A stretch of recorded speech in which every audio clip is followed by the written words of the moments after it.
Ilaw ng ina. Ina, ikaw ang tunay na ilaw ng tahanan. Ikaw ang nagsisilbing liwanag sa dilim. Liwanag na gagabay pag ang gabi ay sobrang lalim. Walang kung ano man sa dilim ang maaaring makapanakit sa amin pag nandyan siya. Pakiramdam ay protektado sa tuwing nasa bisig niya. Nakakatulog ng mahimbing sa tuwing naririnig ang tinig. Himig na walang kasing lambing. Habang kalong sa iyong bisig, dahan-dahang inuugoy. Haplos ng iyong malambot na kamay sa aking muka hanggang ngayon damanda.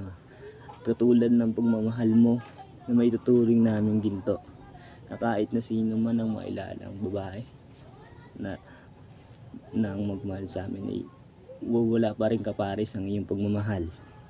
Pagmamahal ng tunay na ina na unang babae na nagmahal at nagmalasakit at nagpahalaga. Ang aking ina, di ka man guro, pero ang mga aral na iyong binigay ay baon namin ngayon hanggang sa kasalukuyan, hanggang sa mga darating pa na taon.